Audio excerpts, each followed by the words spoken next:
Thank you so much for joining. In this video, I would like to introduce the Treynor ratio. Yes, it doesn't say Treynor ratio just yet. It still says Sharpe ratio, but I want to use one of my earlier videos to explain what the difference is.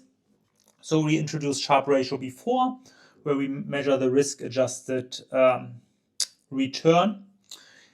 In the Sharpe ratio, we are using total risk, standard deviation.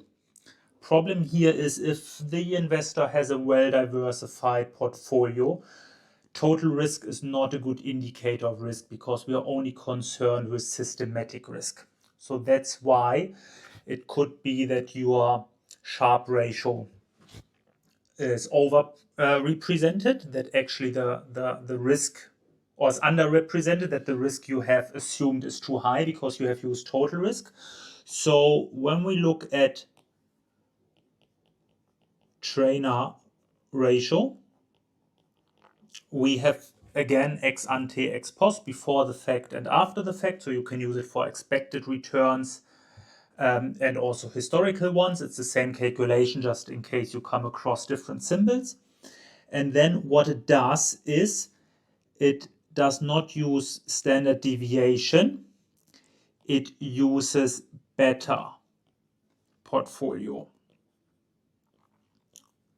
So here it focuses on systematic risk only. Yeah, not before. So if your portfolio is well diversified, or maybe I just leave this. If your portfolio is well diversified, we had total risk of 15% before. If your portfolio, however, has only 5% systematic risk, then with the Sharpe ratio before, your Sharpe ratio or the final number would not be accurate because we are only concerned about systematic risk. So you would need to adjust the number. That's why in the Treynor ratio, TR, we are using systematic risk. Yeah. So again, same as before, same calculation. However,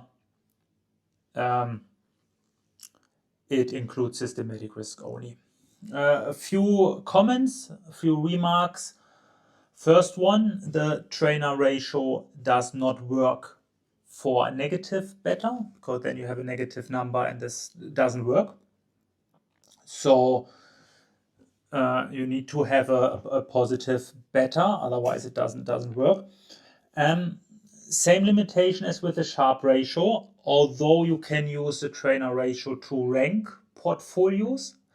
Neither ratio, this one, the Sharpe ratio, gives you any information about the economic significance of difference. So if you have one portfolio with a Sharpe ratio or Treynor ratio of 0.75 and the other one is 0.9, what does it mean?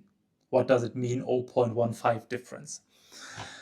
So that's why you can use it to rank, and you have Treynor ratio for well-diversified portfolios and Sharpe ratio for not well-diversified portfolio, because one looks at systematic risk here, Treynor ratio, and one looks at total risk, Sharpe ratio.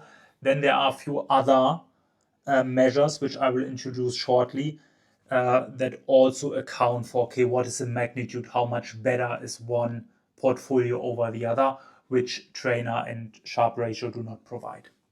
Thank you so much for listening. I hope you found this useful. See you in another video. Bye bye.